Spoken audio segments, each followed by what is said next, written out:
Magandang umaga po sa ating lahat. A happy Lord's Day to each and everyone. We thank the Lord for the call to worship shared to us by Charles. Salamat po dahil kailangan talaga po natin yun that we are to be urged to really listen to the Word of God as it will be preached to us this morning. And sabi po doon sa binasa ni Charles kanina, the Word of God, the law of God, the rule of God, the precepts of God, the commandments of God, sabi doon, it revives the soul. It makes us wise. It rejoices the heart. It enlightens the eyes. It endures forever. It is righteous altogether. And yung sabi sa pinakahuli doon, keeping them, there is great reward. I must admit that I have not been with CGC for a very long time. But what we have seen in the past is already enough for us to admit that all of us are prone to fall away because of our sins. Lahat tayo. Regardless if you have been here 1 year, 2 years, 3 years, 10 years, 11 years, what we have seen in the past is already enough for us to admit, even to ourselves, that all of us are prone to wander. And my hope is that for this year, Lord willing, no one of us will be leaving the church because of unrepentance. Nor no one will be staying just for the sake na masabi that you stayed in the church. And so I pray that this message will be taken with such seriousness and conviction. I pray po that this message would land with so much weight that it would make you hate your sin so much and you run to Christ. So tayo po ay manalangin. Father, we thank you, Lord God, for this morning. You are the God who gives a new heart to those who belong to the Lord Jesus Christ. God, help us to see the depths of our hearts. Help us to see the sins that we fail to see, or at least we fail to admit to ourselves. God, help us. Give us a heart that is urged to repent, that we would not make peace with our sins and hanggang sa ito ay mamatay. So God, nawa ang iyong salita ay mabago kami. Bring us to repentance and faith in the Lord Jesus Christ. May this message be just simple, that even the kids and those who aspire to be members of the church will be also challenged and confronted, but at the same time they will be comforted because there is hope in the Lord Jesus Christ. Salamat, Panginoon. In Jesus' name we pray. Amen. I recently had a conversation with two of my close single brothers. And one of them asked me, is it true that when a man marries a woman, that somehow resolves the sexual sins of a man? And I was quick to say, of course not. Hindi ganun yun. It's not as simple as that. Because the problem is not somewhere out there. The problem is in us. The problem is in our heart. So the change in circumstances does not resolve the problem of sin. And as we enter the year 2020-2026, let us admit na may ganitong klaseng kaparehas na deception na daladala because of our expectations whenever New Year comes. The world shouts, fresh start, new beginning, leave the past behind. Yan ang sinasabi ng maraming tao. Many step in the month of January hoping that things will go better. That they will redeem themselves. That they build what they lost. And that they become who they think they should have been. But brothers and sisters, it is not only unwise, but it is plainly foolishness to enter a new year by trying to forget the past. Don't you even dare use the verse na sinabi ni Pablo na forgetting the past. Because we put that in context. That doesn't mean forget your sins from the past. So mga kapatid, what we ought to do is to look back in our previous year with honesty. Not to drown ourselves in regret, but to stand in the light of God's truth and ask ourselves, what have I tolerated that God has condemned? Ask yourselves, what have I excused that Christ died for? Because the greatest deception is that not people are not hearing the word of God, but the greatest deception is that people hope the best in the new year while refusing to deal the worst within themselves. Nakatingin tayo palagi sa labas. Nakatingin ka sa mga bagay na gusto mo lang. Nakatingin ka na dahil mas maayos na yung buhay mo ngayon, somehow tapos na yung nakaraan, it's now a fresh start to redeem ourselves. You have to address the worst inside of you, kapatid. And even yung verse na sinabi sa atin ni Tito Lem kagabi, it's a very good reminder for us that there is no condemnation to those who belong to the Lord Jesus Christ. But don't take that verse wrongly. Now you can continue living in sin and say, I have no condemnation because I am in the Lord Jesus Christ.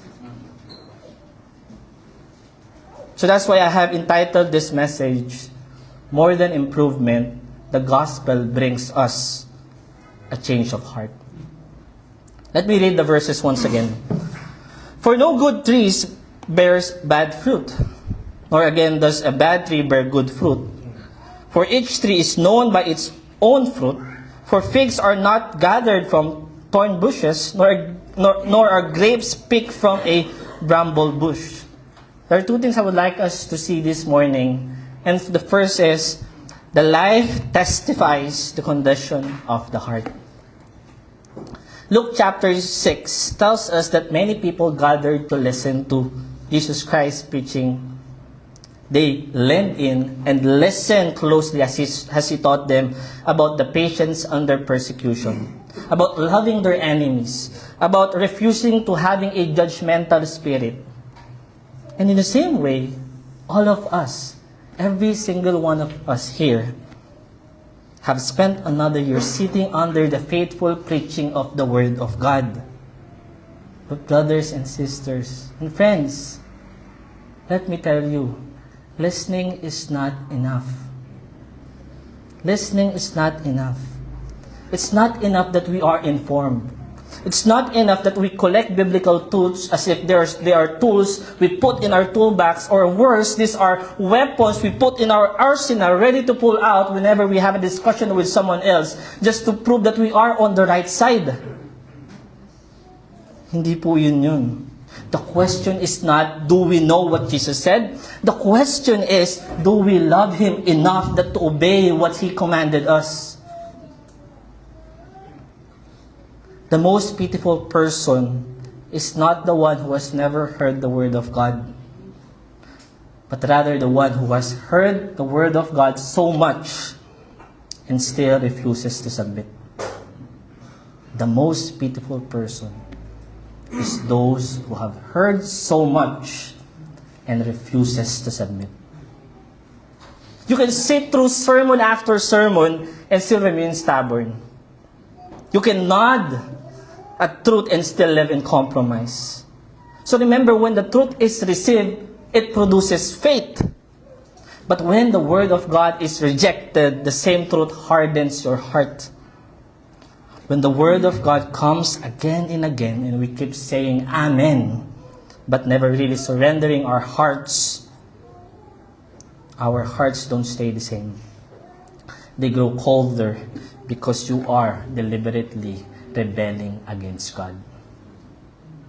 James chapter 1 verse 22 says, But be doers of the word, not hearers only, deceiving yourselves. The verse does not merely correct a simple mistake. It exposes a deadly self-deception. The lie that hearing the Word of God is the same as obeying the truth. And we see this many times.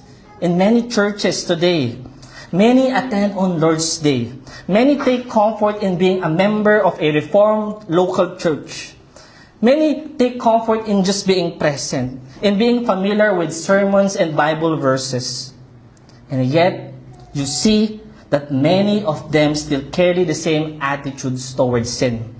Same pride, same bitterness, same lust, same dishonesty, same love for self, and commit the same sinful actions as those who do not even claim His name. Mas masahol pa po tayo kung ganun tayo. Mas masahol pa tayo sa mga taong hindi naman nagkiklaim na sila yung nananampalataya kay Kristo. And yet because you have listened to the Word of God enough that you are able to memorize the Word of God, verses, points, doctrines, because you know all of those things, you are convinced to yourself na I'm a Christian. Pero look at your life. Look at your attitude towards sin. Just this week, 2 well-known Christians were reported to have fallen to serious sins. Ang isa po sa kanila is a well-known writer of Christian living books. Yet he failed to live out what he been writing on his books. Na-involved siya in an 8-year extramarital relationship. Another one is a theonomist pastor. When I say theonomist, mas mabigat pa ang pagtingin nila sa violation when it comes to idolatry. It's not just a violation of God's moral law, they see it as a civil crime. Na kapag ikaw daw ay nag-commit ng adultery, not only you have violated the moral law of God, but pag napatunayan, you should be punished. And some would even promote na death penalty dapat. And this same pastor is a theonomist, fell in the very sin he claimed to despise. He slept with another congregant in the church in his early years as a pastor at ngayon lang na pag-uusapan. So you see, it is not talking about Christ that makes you a Christian. Na-perfect na natin yan, mga kapatid. Masyado na tayong maraming fellowship na we know what to say. We know every answer to every question. But it is not just a profession, it's the possession. Actually having what you claim to believe. A changed heart ang nabagong puso. Not that we say, I go to church, but I bow to Christ. It is the manifestation of His Lordship in our life. So that's why Luke chapter 6, verse 43 to 45 gave us a warning. Jesus tells His followers not to be deceived by appearance, not to be fooled with spiritual languages or spiritual or superficial claims. And He gives us a picture so clear, so obvious, it leaves no room for us to question or to doubt. And He says, every tree produces its own kind of fruit. A farmer never expects grapes from a mango tree. A farmer doesn't expect a mango from a malunggay tree. Isn't it common sense? Isn't it common knowledge? Pwede nga nating sabihin, alam na natin yan. Kaya nga I chose this text because even kids would understand the illustration that Jesus Christ is giving to us. The wrong tree does not produce the right fruit. The right tree does not produce the wrong fruit. In other words, fruit reveals your nature. Fruit reveals your identity. Fruit reveals what kind of tree you are. And when it speaks about who you are, it exactly speaks kung ano ka talaga at ano ang nasa puso mo. Hindi nagkakamali ang bunga. Wala po kayong nakita na aksidenteng namunga ng orange sa puno ng bayabas. Walang ganun. Ang bunga ay kung ano ka at sino ka. And Jesus is not describing just trees, He's describing us. Every person is like a tree. We will produce the fruit that is growing in our hearts. A good tree represents a person whose heart and life are aligned with the will of God. A bad tree represents a person whose heart is not aligned with God, no matter how convincing your religious speech may sound. Because the heart is who you really are. Not who you act to be on Sunday. Not who you appear to be in public. Not who you pretend to be when you're around Christians. The heart is the real you. That is why Jesus does not let us separate what's in my heart and how we live our lives. He says a good life flows from a good heart And an evil heart will inevitably flow and produce an evil life. So yung actions mo, attitudes mo, yung words mo, yung private habits mo, yung decisions mo, yung direction ng buhay mo, no matter how much we try to manage our image, will eventually manifest what's truly inside of us. You may control what's outside of you for a while, but you cannot hide the root forever because the fruit will show up, and it always does. Maraming beses na po natin na narinig na you cannot judge me because you don't know my heart. Huwag mo akong hatulan, huwag mo husgahan. Hindi mo naman alam kung ano yung nasa loob ng puso ko. Only God can judge my intention. Pero that is exactly the opposite of what Jesus is saying. Sabi niya, we do not need to see the heart because the light exposes the heart. So we should be done with those kinds of excuses. Napakalinaw po ng sinasabi ni Jesus dito. It's not even complicated. You don't need to learn Greek. You don't need to learn to have technical commentaries. You don't need to dig deep with the cultural and historical background. The meaning is so plain. It is so plain that when the meaning is so clear, the application has to be so clear to us. Unless we don't want to see it. Unless we want to ignore what Jesus is saying. Unless we reject what's obvious. Because, let me pinpoint that once again. It is so clear, common sense, that there is no room for confusion here.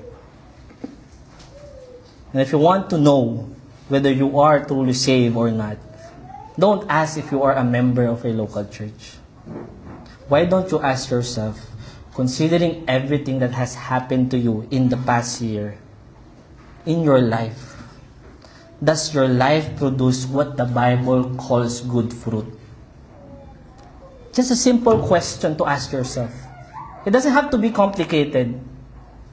Just ask yourself, considering your life that happened in the past year, does your life produces what the Bible says good fruit? If it's good according to the authority of the Scripture, then it is truly good because it has eternal value. So again, what is your life producing that will last forever? What are you really looking at?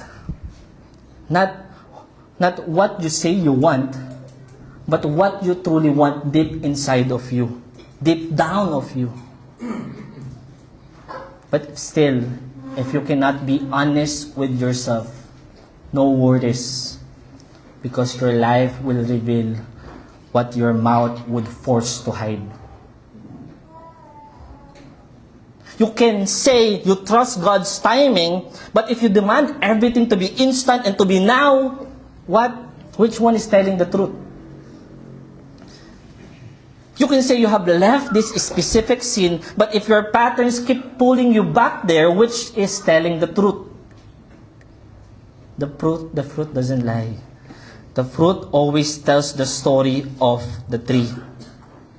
So even in the context of family, which I believe we have been tested many, many times and we will continue to be tested many times. Kahit sa amin ni Kayla, as I have been reflecting, because Lord willing, magkakaanak na po kami this year.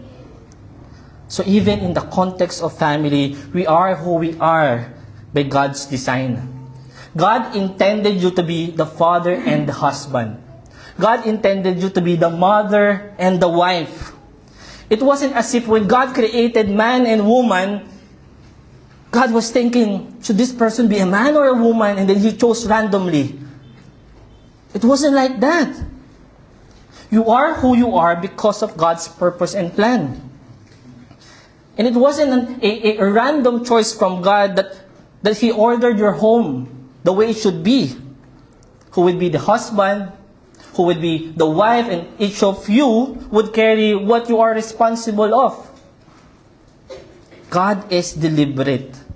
You have a place in your family because God has decreed it. He assigns your role according to His perfect wisdom. Just want to repeat that. He assigns us the role according to His perfect wisdom. But it doesn't stop there. God did not only create you with a role, but if you are a Christian, He saves you for that role. He regenerates you so you may live out what God intends you to be as a father and a mother. Nabago yung puso mo, na born again ka exactly para ikaw ay maging tatay at maging asawa at maging nanay at maging asawa. We don't say na regenerate ka just so you could believe the Lord Jesus Christ is Lord and Savior. Pero na-regenerate ka exactly to live out what God intends you to be. He calls you to be a man who lives in godliness, a woman who submits, and a suitable helper. Wives, you are to be a suitable helper. And you don't say it's just a suitable helper. That's why I want more. I want to be like my husband. You are a suitable helper according to the perfect wisdom of God. You have been born again to live out what God intended in creation. Yes, sin corrupted human hearts, but not God's design.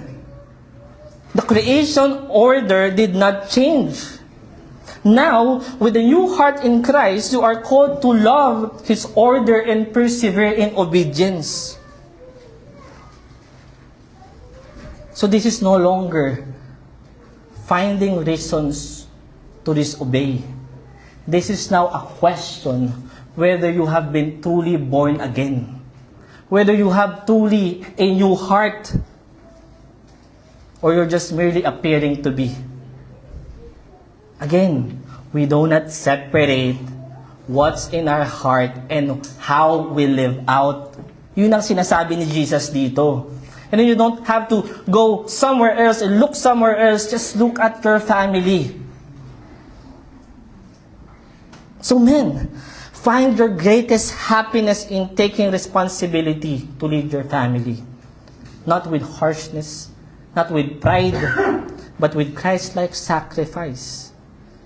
Because when a man refuses to lead his family, the home doesn't remain neutral. It drifts away. And often when the weight that should be carried by a faithful husband is not being carried by him, and that responsible gets pushed onto the wife in unhealthy ways. And yes, a wife is responsible for her own sins. He will be held accountable before God. But many of the strains we see in homes are the fruit of men abandoning their calling. A husband who is passive can produce a wife who becomes apathetic or domineering or consumed by vanity, trying to feel valued and secure because she doesn't feel cherished by her husband. A husband who is harsh can make his wife shrink, harden, or reach for comfort anywhere else because she feels insecure with the very man who is supposed to protect her. So you don't ask your wife, you don't have to ask a wife if she is loved by his husband. Because we go back to the verse, love manifests. It shows, it is felt, it is seen the way she is treated, the way she is spoken to, the way she is pursued, the way she is protected, the way she is honored. You cannot simply say to a woman, find your greatest joy in being a wife, in being a mother, if she is living without security from her own husband. Men, if you want a wife that flourishes, don't demand it. Lead her into it. Lead her into it. Huwag tayong magpakalalaki na maangas, mayabang. O, maging babae ka kasi. Masyado ka kasing maangas, masyado ka kasing mayabang. Are you leading her onto it? Yun ang tanong. And even in the church, we can be questioning each other's effort and contribution. Ito, ba't hindi ginagawa? Ito, kami na lang palaging ganito. Are you leading them to that direction? Or you're just finding faults from others? And then the women, being a wife and a mother is not a paid work in the world's eyes. Tama naman. Pero kung yun ay issue sa'yo, you're starting from the wrong understanding of what it is to be a wife and a mother. But if God has given you a new heart, you know your calling is not small, it's holy. And in your role, there depends kung paano malilid ang iyong mga anak at paano mo masusuportahan ang iyong asawang lalaki. And your role is not to support your husband by what God has assigned him to do. Hindi ganon ang pagiging isang babae. You are not supposed to be a replacement of your husband. You are not a rival. You are not a second husband. You are not helping him if you are taking his role from him. And yes, sometimes the way you help is by confronting him with love. Many times, wives would fall in just two categories. Dalawang categories, common patterns. A constant complaining about their husband's weaknesses and shortcomings. That's one.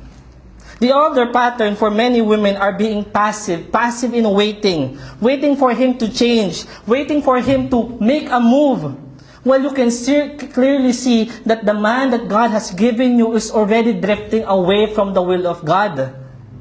Those are the two tendencies of women. And you put all the blame to your husband. Again, be a suitable helper. If you have been given a new heart, God intends you to be the woman na dapat ay pinamuhay ni Eva. Pray for him, yes. But speak with him, confront him wisely as well. Encourage him when he is fearful. Remind him of Christ when he is trusting himself. Call him to repentance when he is drifting. Support him when he takes responsibility. Appreciate nyo naman when a man is taking responsibility. Hindi yung parang wala lang sa'yo because you think he's doing what is expected from him.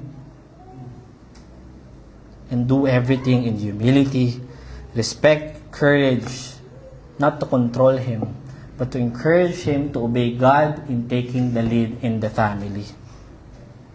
God did not just assign us roles or design the roles. He also commands the heart behind the roles. And when Christ reigns in the husband and Christ is honored in the wives, the home becomes a testimony that Jesus is indeed King. Again, when it is evident that Christ reigns in the husband and Christ is honored in the wives, the home becomes a testimony that Jesus is indeed Lord and King. So we are no longer dictated by the lies of this world. If you have been desiring to have a husband, what type of relationship have you been looking for?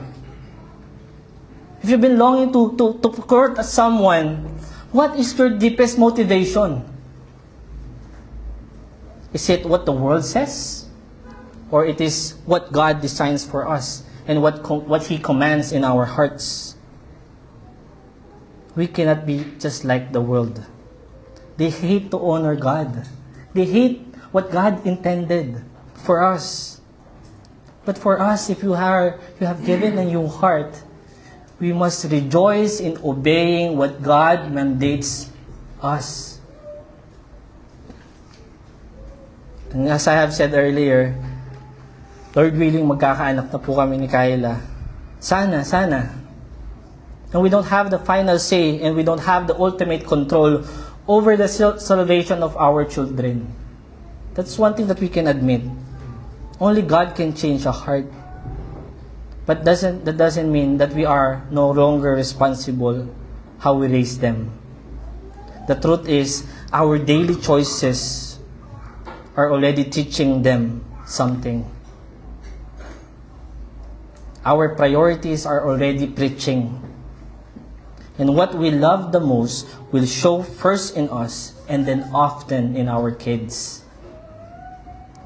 Let them see what is truly worth living for. And when they see the fruit of faith, when they see that from their parents, humility, repentance, love for Christ, we hope that they would see what it looks like to live out in having a newness of heart in Christ. That they would be compelled to realize that they are unable to do the same on their own because they are depraved unless they are born of the Spirit. So show them clearly that security doesn't come from the things of this world. It doesn't come from savings, from comfort, or having everything planned out. Real stability comes from living under the rule of Christ. Real stability does not promise you a comfortable life in this world. But still, it is real stability, being under the rule of Christ. When Christ is King, we can stand even when life is uncertain. And this is worth facing. If our kids are learning to chase the world, we should ask ourselves as parents, what have we been showing them in our homes? If they are being shaped by fear, by insecurity, seeking validation from others, from the love of comfort, from pressure to keep up, especially for kids, for little kids, then we don't just need to improve ourselves as a family. We don't need better habits. What we need is repentance. Repentance. Magsimula muna po tayo sa totoong pagsisisi that we have not been living what God has been calling us to do. We need to build our homes that accurately says that Christ is Lord. This is what regenerate parents are meant to do. We train up our children in the way that they should go, not only by we teach with our mouths, but what we celebrate with our lives. That we show that we delight in the will of God, that we rejoice in His provision even in times of suffering, and we trust His wisdom for your family, kahit na ano pang daanan nyo. Bakit ko sinasabi po ito? Because if you have given a new heart, all you want is to glorify God. Di po ba? Is that what you really want? Again, ask yourself, what do you want? Not what you say you want, what do you truly want? Because if you want to glorify God, you know na kung paano dinisenyo ng Panginoon ng pamilya, that's how the kingdom of God is advanced in the context of family. When a family is shaped by Christ, centered on Christ, and glad, again, it testifies that Jesus Christ reigns. Going back to the text in verses 43 to 44, for no good tree bears bad fruit, nor again does a bad tree bear good fruit, for each tree is known by its own fruit. So as we enter the new year, mga kapatid, it is blind hope to expect new outcomes if the heart remains unrepentant, unexamined, and still hiding what is sinful. The purpose that He gives us the gift of remembering our sins. Do you even see that as God's mercy? Or we're just like the world, forget the past. New beginning 2026 na. Matututo na lang ako sa susunod. I'll be wiser. Hindi. God gives us the gift of remembering our exactly that very sin that you have in your heart is against Him. Nevertheless, God is still showing you mercy. Even though that sin is a direct offense to a just and holy God. Can't you see the richness of God's mercy? How God is so patient with you? Because when God stops convicting you, it is not freedom. It's judgment. That He has already left you to your own sins. So kung nakukonvict ka pa ngayon, listen to the voice of mercy of God. Do not deceive yourself by saying, forget the past, forget the past. You've been trying to convince yourself to forget the past 50 years, 40 years, 30 years, 20 years, and still you are in the same pit of that sin. So it is utter foolishness to try to escape what God intends you to keep placing before your eyes. For those who have been given a new heart, He reminds you of your sins, the consequences of your sins, to urge you, to correct you, to restrain you, and to call you to repentance, and to call you to brokenness. So you will not keep producing the same rotten fruit from an unchanged heart. God does not intend for you to be unaware of what is in your heart. I may not know what's in your heart, but God has made it clear to you. Ano yung nasa puso mo? Tanungin mo. I-search mo yung puso mo. What's in your heart? Pwede tayo maglukuhan dito, magbulahan na lang tayo, magkaibigan na lang tayo dito. We say the right words. Magbanding tayo, magkapi tayo palagi. Mag-evangelize tayo ng sama-sama. Umattend kayo every Lord's Day. Manahimik na lang tayo para hindi tayo ma-expose. But hindi yun ang paraan. Binigyan na tayo ng malinaw na biyaya ng Panginoon na hanggang sa sarili mo, kahit hindi pansinin ng iba, kahit hindi alam ng iba, alam mo kung anong kasalanan mo. Ano naman kung ma-please mo kami? Ano naman kung magkasama tayo dito? What is it if you get our sympathy? At the end of the day, the question is, do you have a new heart? And does your life manifest kung ano yung nasa puso mo?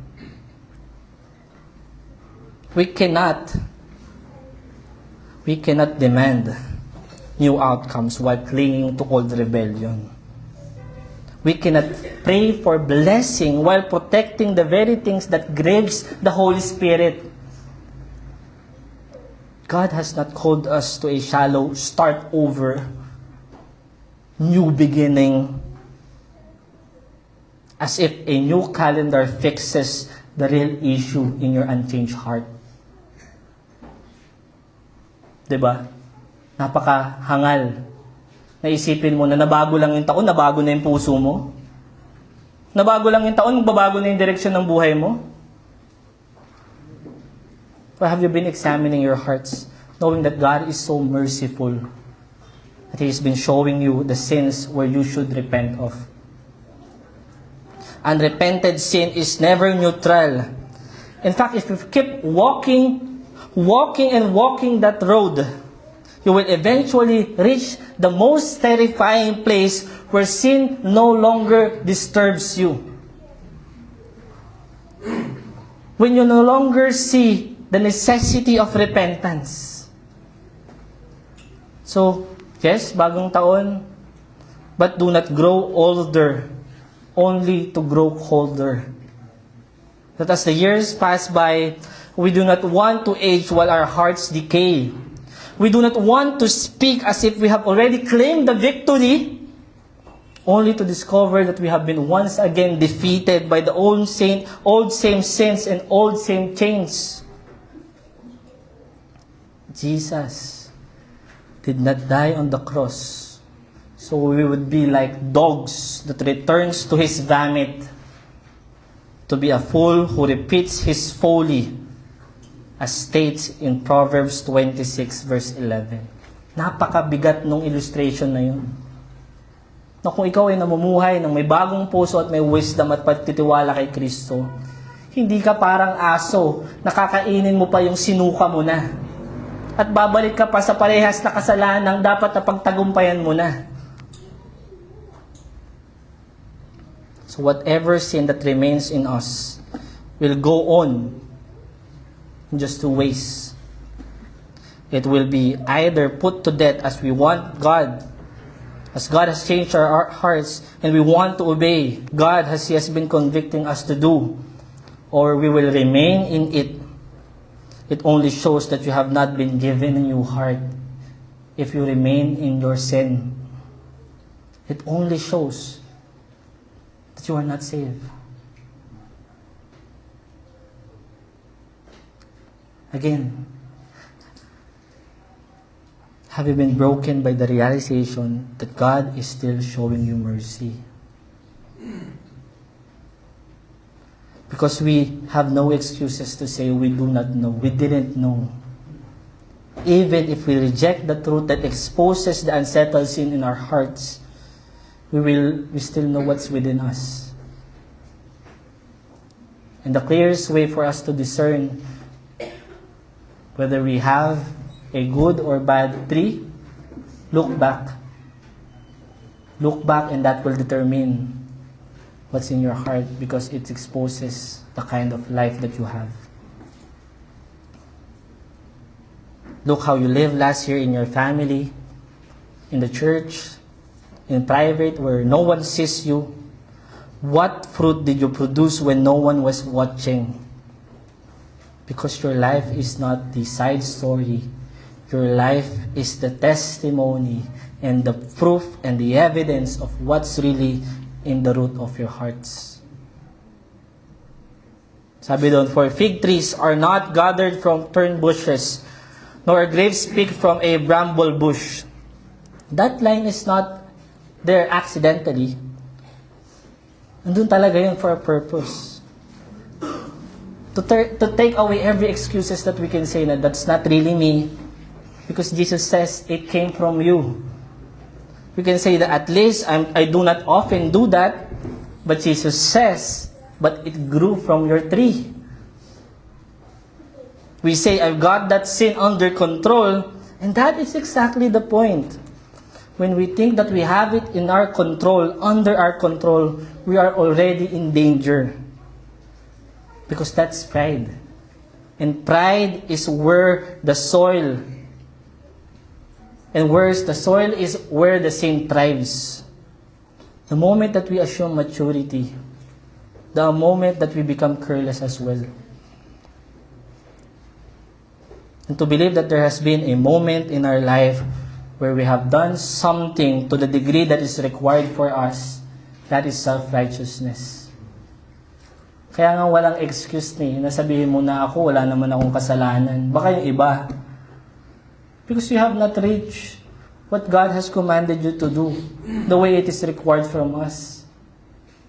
Nagawa mo na ba? Na perfect mo? No. So if you've been starting the year without really examining your hearts, not only tells where you are heading to at the end of this year. That's why Christian life is not lived in self-confidence, but in daily desperation before God. God, search me, O God, and know my heart. Test me and know my anxious thoughts. See if there's any offensive way and deliver me, lead me to the everlasting way. And that is not a one-time prayer. That is a daily pleading, daily surrender, because the heart is deceitful and we are capable of lying to ourselves with spiritual words, with theology, with your activity in the church, and still remain slave in your private sense. We often have good theology about sin, and yet we still don't respond appropriately when we do sin. Ang ganda ng theology, knowing sin, at patapos na nga tayo eh. And yet when you sin, how do you respond? You get shocked by your own corruption? You spend more time explaining why the fruit is like that instead of examining your heart? You rush in explaining to other people just so your image would not look so bad? We rush to, I didn't mean it.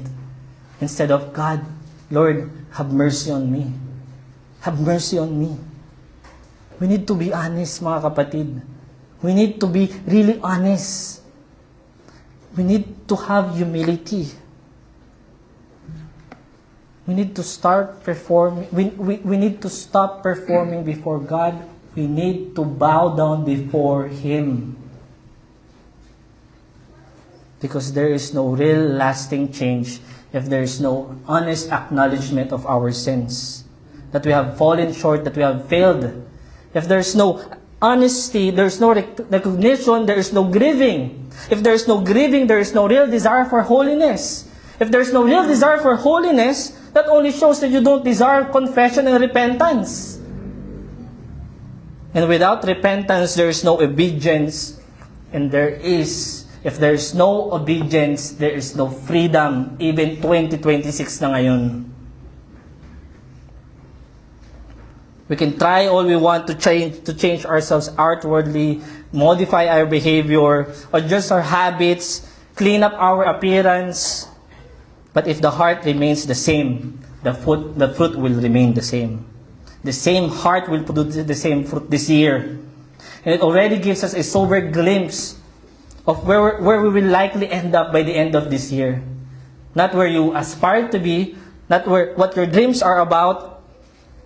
It's pointing to where your hearts are heading. Saan ba't papunta yung puso mo? Sa kasalanan pa din? You will end up leaving the church within this year if you don't address that. If you don't plead to God and seek mercy. So don't we even ask ourselves, how can I be better this year? No, ask yourself, Lord, what is in my heart that needs to die? And that brings me to the second point. Verse 45. The good person out of the good treasure of his heart produces good, and the evil person out of his evil treasure produces evil. Second point, there is no real change if there is no heart change. Remember the story of the rich young ruler? Kinukwento po natin sa mga anak natin yan, di ba? He confidently said to Jesus Christ, I obeyed the law. And on the surface, it seems like he delighted in the word of God. Parang sinabi kanina ni Charles, delight in the law of God. It sounded like he delighted in God's command. But when Jesus confronted him with just one thing, one rival in his heart, and even Scripture says, Jesus showed love to him and said, one thing you lack, go and sell all your possessions and give to the poor, and you will have treasure in heaven, and come, follow me. And what happened next? He walked away. He chose what he truly loved. Kaya nga napakasakit na picture pag may umalis sa church, mga kapatid. Or even you're staying in the church and you're remaining in that sin. Kasi it only shows you're staying where you truly love.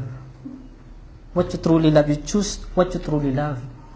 And the Bible says us, Jesus is showing us love. The Bible says that while we were still sinners, Christ died for us. He demonstrated His love in this way. That is sobering, di ba? And sadly, the rich young ruler did not disappear in the first century.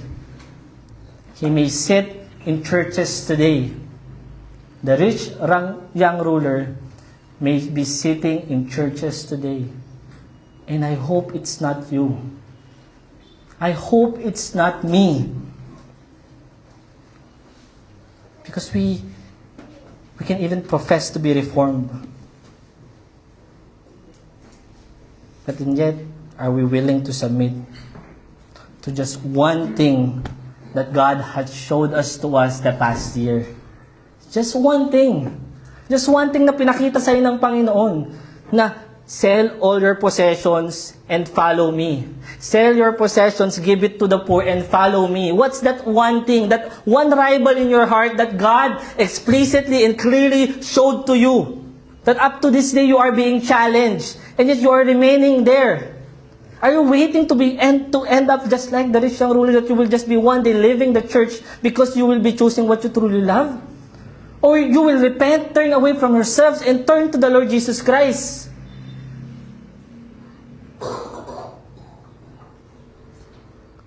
Psalms chapter 1 verses 1 to 3. Blessed is the man who walks not in the counsel of the wicked, nor stands in the way of the sinners, nor sits in the seat of scoffers. But his delight is in the law of the Lord, and on his law he meditates day and night. He is like a tree planted by streams of water, that yields its fruit in its season, and its leaf does not wither. In all that he does, he prospers. That's how regenerated people look like. Yes, when you are saved, you are justified. Justification is the legal declaration that you have been made righteous before God. No question. Yun ang ating pinaka-core doctrine, justification by faith. That we are declared righteous on the basis of the perfect righteousness and obedience of the Lord Jesus Christ. If you say that you are justified, let me ask you this question. Are you saying that you are justified before God, standing before Him, but your heart remained unchanged? Again, let me ask that question. You say that you are justified. You are declared legally to be righteous, to be made righteous before God on the basis of Christ's perfect obedience and righteousness. Let me ask you this question. Do you claim to be justified, made righteous before God? You are standing before Him, and yet your heart remained unchanged? Do you even realize how contradicting is that? Is that what salvation is? Did Jesus die so you can continue living in carnality? Did Jesus die so you can live out the way you want, pursuing what the world loves? And your mind remains unrenewed? And yet you call yourself a Christian? Do not insult the death of the Lord Jesus Christ. Do not cheapen what Christ did on the cross. If you are saved, you are walking in the newness of life. If you are not saved, you are walking after your own flesh. And this warning is not only for those who think they are saved because they accepted the Lord Jesus Christ in their hearts. It could be those people who believe the 5 solas, tulip, participates in the Lord's Supper, a member of a local church, agrees with the regulative principle of worship, and still live in carnality, then you are not really saved. Regeneration precedes faith. If you say that you have faith, if you say that you are justified, and living like you have not been born again, you are not really saved. Yun yung sinasabi ng text sa atin dito. Salvation is not just the right standing before God, but also the giving of new life. If anyone is in Christ, he is a new creation. The old has gone, the new has come. Very clear sa verse na yun. And do not hide behind these shallow excuses that God is still sanctifying me. When God has already exposed your sin, and you deliberately choose to live that life, as if sanctification is not that grace that actively changes us and lead us the way away from sin. So don't say, sinasanctify pa ako ng Panginoon. Na-expose na nga yung kasalanan mo. And you remain there, and you say that God is gracious to you. Then why are you there? In theology, we have the distinction between the definitive sanctification and progressive sanctification. Definitive sanctification means that the moment God saves you, He sets you apart as a holy in Christ. You are consecrated, you are separated from the world, you are made cleansed. But progressive sanctification means that what God has declared true of you in Christ must be increasingly be seen in how you live. So if you have been made holy, definitive sanctification, then you must be holy in your practice sa buhay mo. Progressive sanctification. So don't ever claim that you are progressively be sanctified by God if hindi naman malinaw na meron kang definitive sanctification. Only those who have truly repented of their sins can say with certainty that they are being sanctified. Those who choose to remain in disobedience to God cannot claim this, for true sanctification always shows the evidence of a transformed heart. No one can honestly say, I am being made holy, if there's no real change in your life. I often remind us na tinuturuan pa rin po tayo ng Panginoon. The Lord is still teaching us. But we must understand this correctly, that He teaches us to trust Him and to grow in wisdom. Not as a cover for the sins that we refuse to surrender. So pag sinabi na tinuturuan tayo ng Panginoon, ibig sabihin repentant ka. You're trusting in the Lord. Not that you're covering the sins in your life. We cannot make mistake. We cannot mistake God's patience and instruction for permission for us to cling to our sins. Because sanctification does not run to darkness, towards darkness, but it runs towards light. It runs towards the Lord Jesus Christ.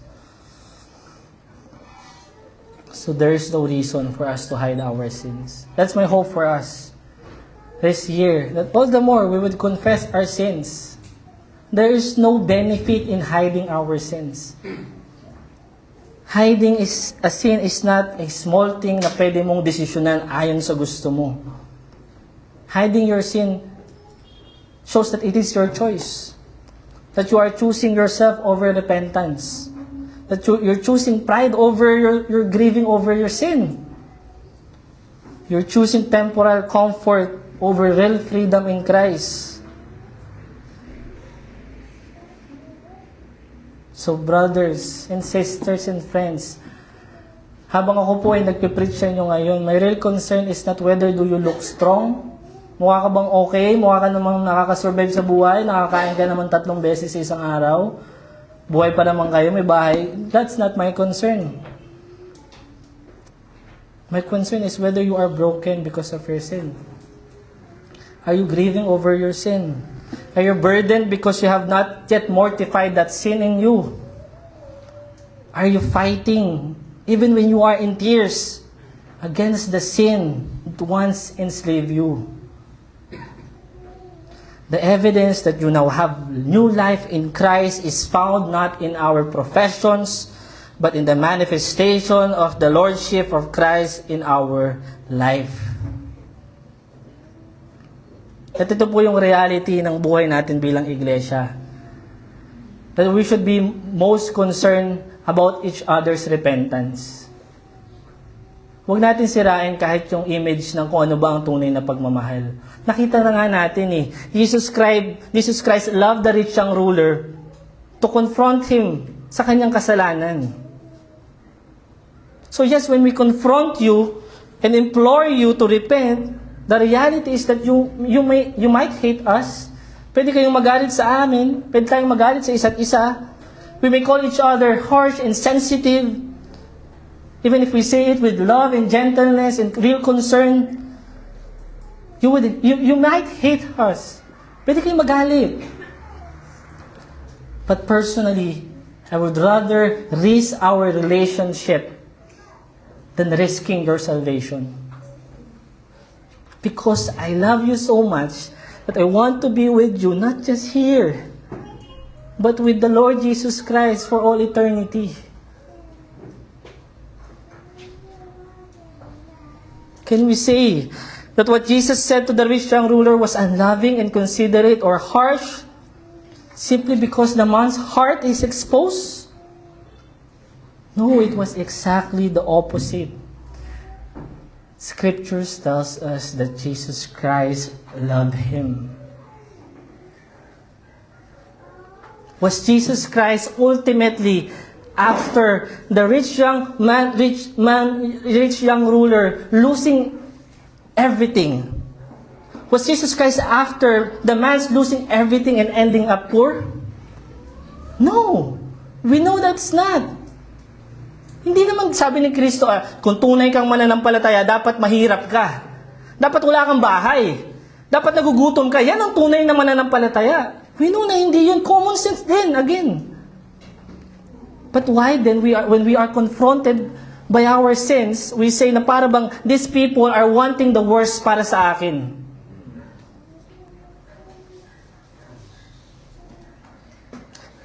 The issue was never that he was rich, influential. The issue was his heart. Yung puso pa din niya ang issue. Trusting the self.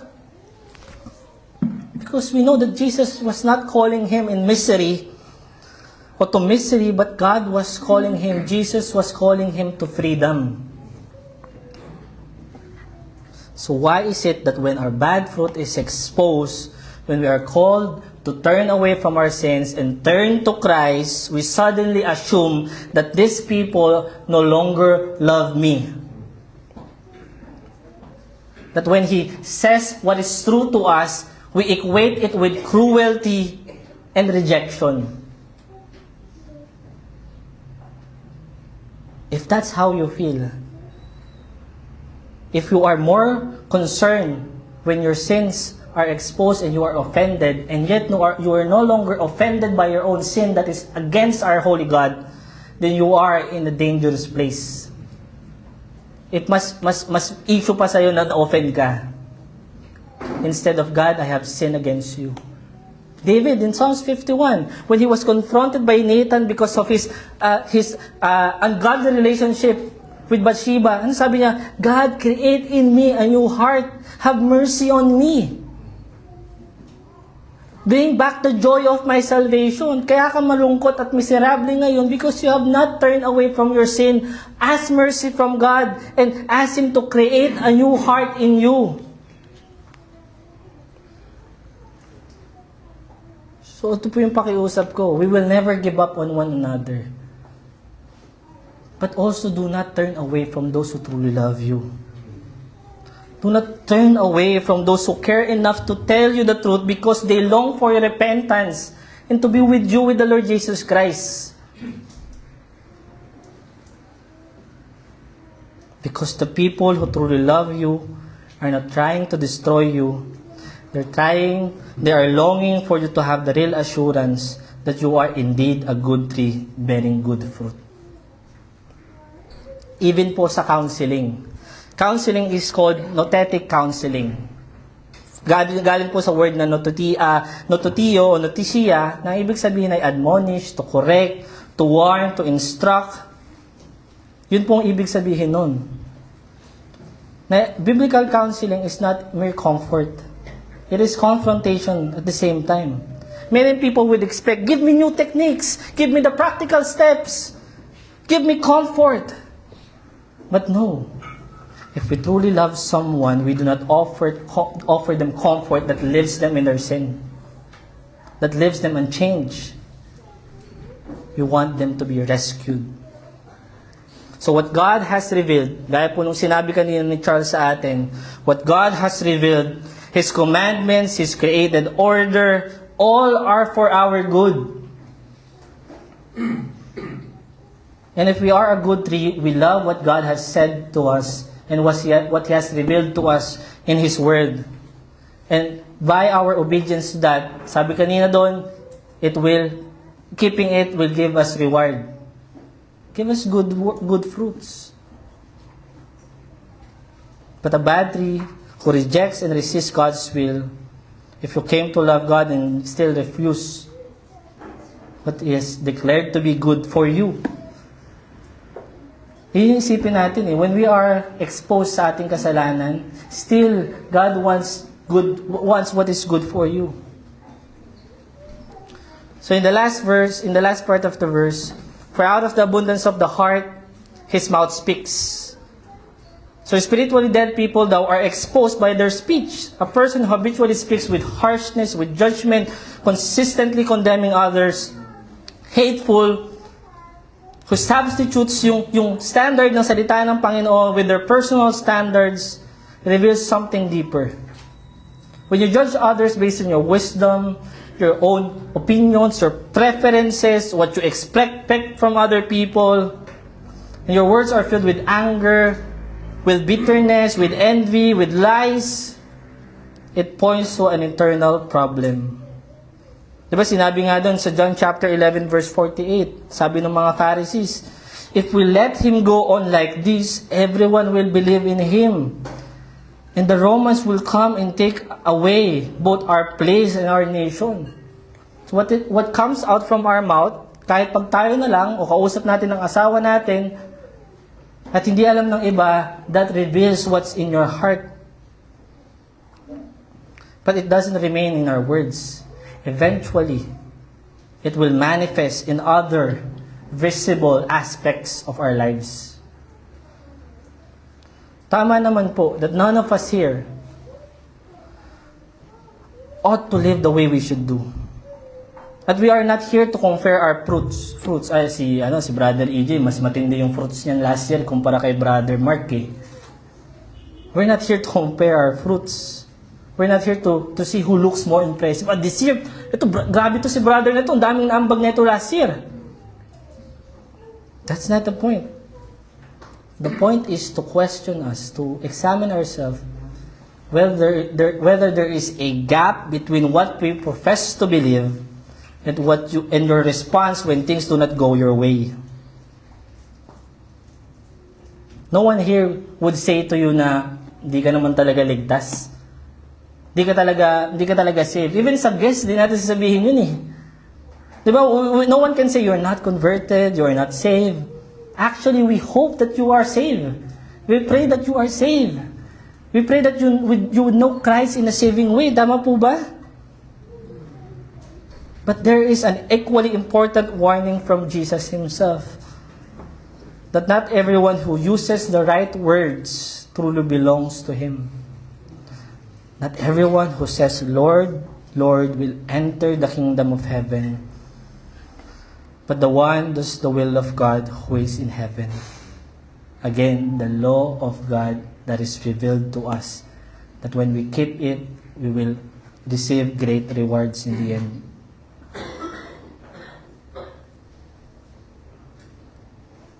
So why am I preaching this? I'm preaching this heavy message, in some sense, so we would be triggered to examine our hearts. Ayoko pong masanay tayo na nakikinig tayo sa Sunday lang at alam na natin yung maririnig natin. You are to examine whether you are a bad tree producing a bad fruit.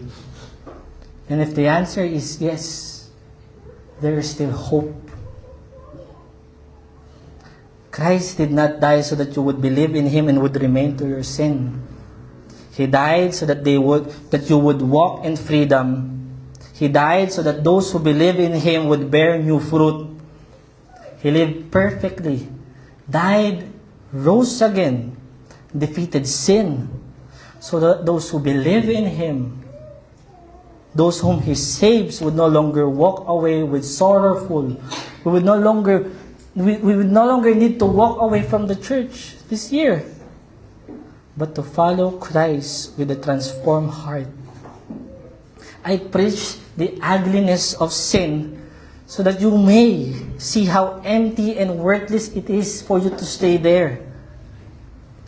But I urge you to ask mercy from God, to cry out to God out of the depths of your heart and see Christ clearly, how he lived his life perfectly, which we could not live, how he died for sinners, and how he rose. And I preach this to you so that you may know that all who are in him, all who are who trust in him, may receive a new life.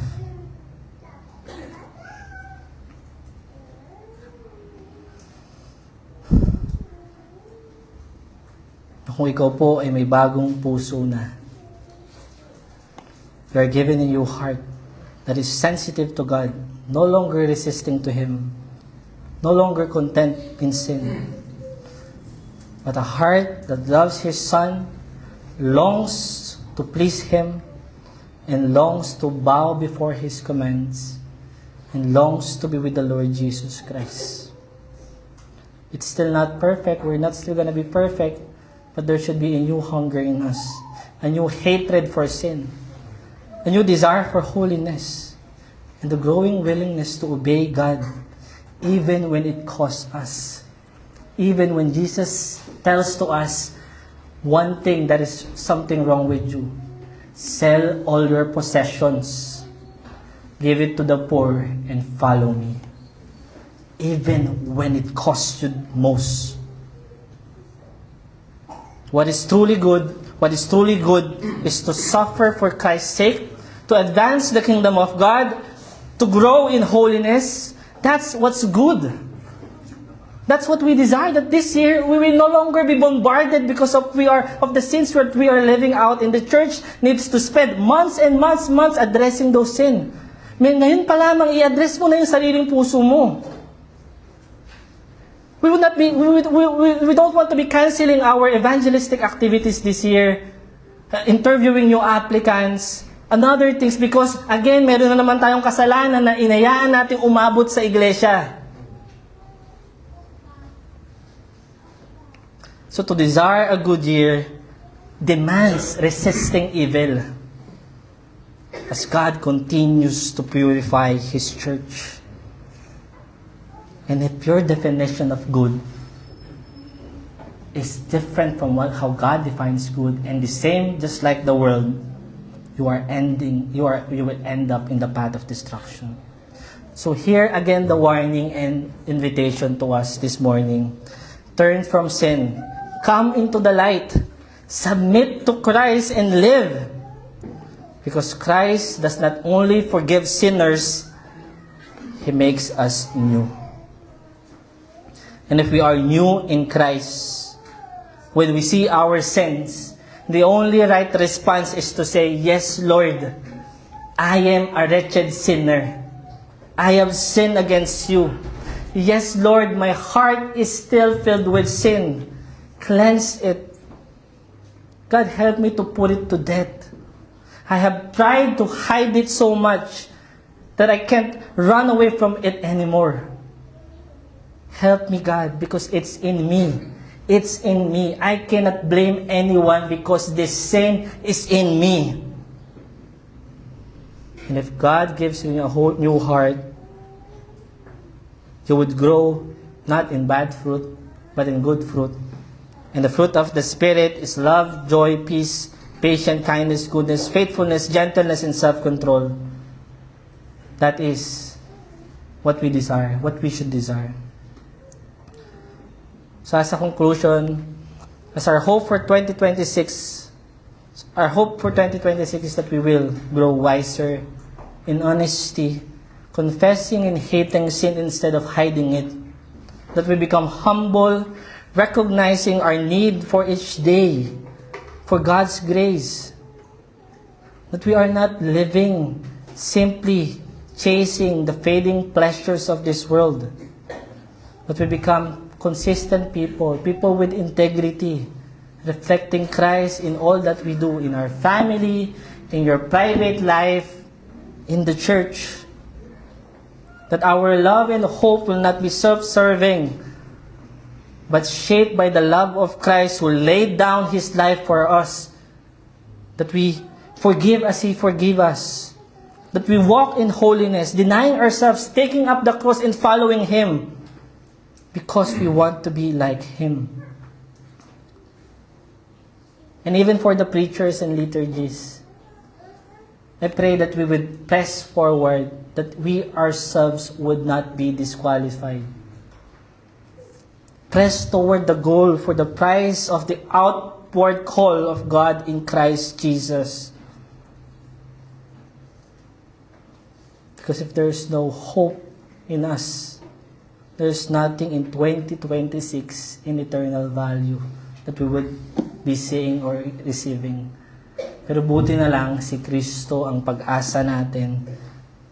Buti na lang. At yung hope natin sa Kanya will last, will transform us, will carry us safely, not just this year, but all the way to eternity.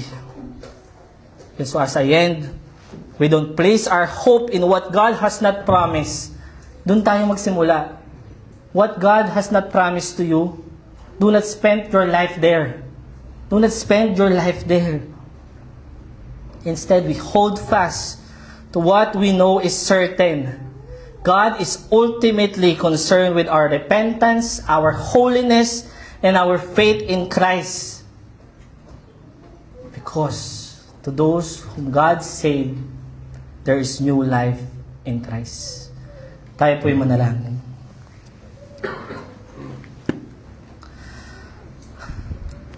Father, we thank you, Lord God, for this morning.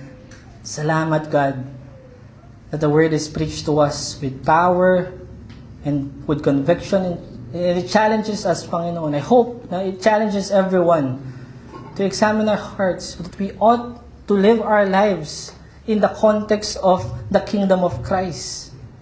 That we should bow down before Him. That it is worthless and empty to remain in our sins. Salamat, God, that you give us the gift of remembering our sins. Thank you, God, because you are still convicting us of our sins. Thank you, God, because there are people who truly loves us, that care so much that they would tell the truth to us even though it would cost our relationship. But they tell it to us because they care so much about our repentance and our salvation. God, help us. Have mercy on us. Give us a new heart for those who have not yet been saved. God, may they see their need to the Lord Jesus Christ. May you give them a new heart.